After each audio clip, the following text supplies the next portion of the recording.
क्रिया द्वारा निर्भर करते हैं प्रकाश संश्लेषण की क्रिया द्वारा, फोटोसिंथेसिस के द्वारा वो अपना भोजन स्वयं बना सकते हैं। तो जितने भी हरे पेड़ पौधे हैं, चाहे वो घास हो चाहे वृक्ष हो, वो उत्पादक कहलाएंगे। पारतंत्र में वो क्या कहलाएंगे? उत्पादक कहलाएंगे। तो सपोषीय जीवों को हमने उत्पादक कहा।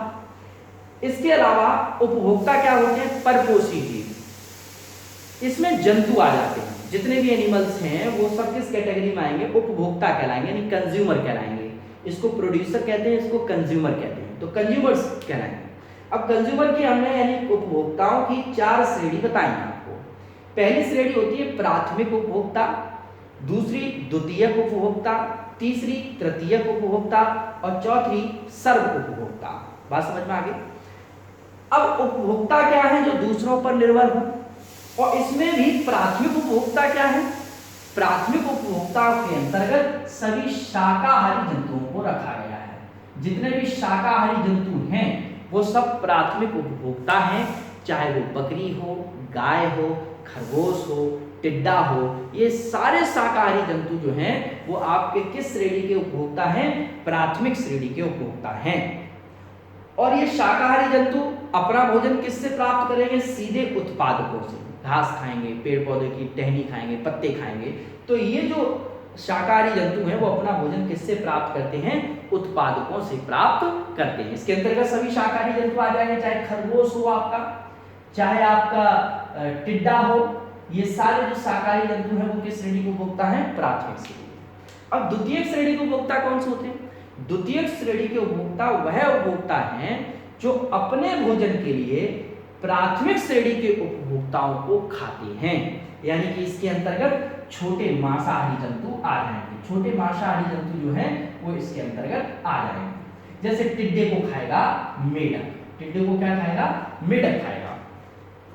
तो मेढक आपका किस श्रेणी का उपभोक्ता हुआ? तो आप कहेंगे मेढक जो है वो द्वितीय श्रेणी का उपभोक्ता है। और ये प्रश्न पहले यूपी टेट में पूछा जा चुका है कि घास के पारतंत्र में मेढक जो है वो क्या है? ऑप्शन दे रखे थे, उत्पादक, प्राथमिक श्रेणी उपभोक्ता, द्वितीयक श्रेणी उपभोक्ता और तृतीयक श्रेणी उपभोक्ता। तो मेढक क्या होगा? द्वितीयक श्रेणी का उपभोक्ता है। प्राथमिक श्रेणी का उपभोक्ता कौन होता है घास के पारतंत्र में? टिड्डा। और उत्पादक क्या है? घास है। अब आई तृतीयक श्रेणी उपभोक्ता की बात।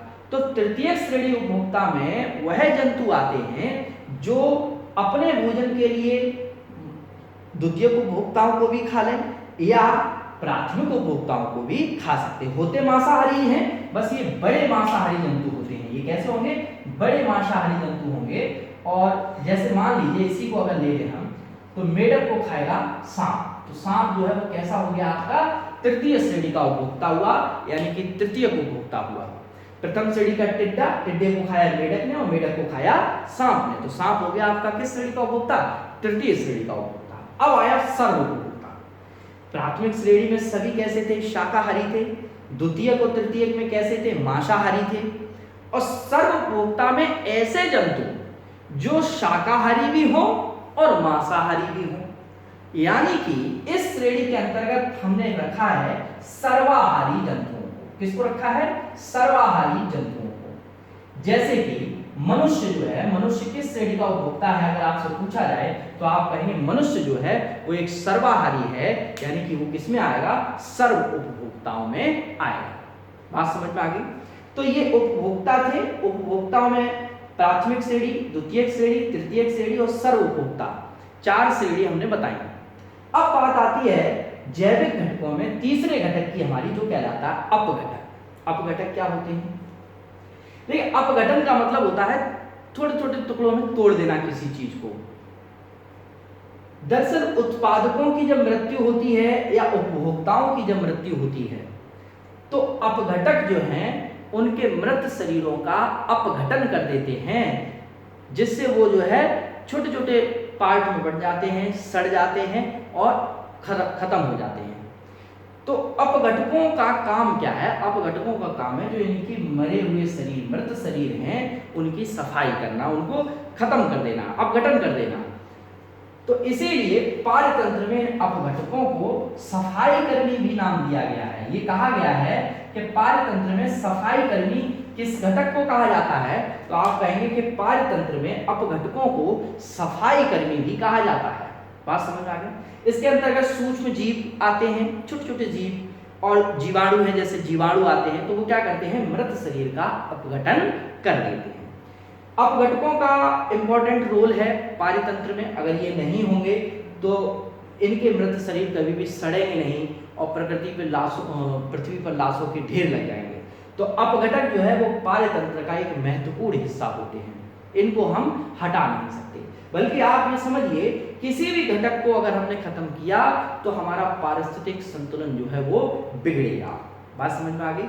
तो इसलिए इस प्रकृति में जो भी है उस सब की जरूरत है, और जिस तरीके से सिस्टम बना हुआ है उसी तरीके से सिस्टम चलना चाहिए। चलिए एक बार फिर से देखते हैं। तो सबसे पहले बात हम करते हैं पर्यावरण क्या है। तो पर्यावरण क्या है कि पर्यावरण का मतलब परिधन आवरण, परि का मतलब चारों ओर, आवरण का मतलब घिरा रहना। एक जीव अपने चारों ओर जिन चीजों से घिरा रहता है वह सारी चीजें जो है उसकी क्या कहलाती हैं, पर्यावरण कहलाती हैं।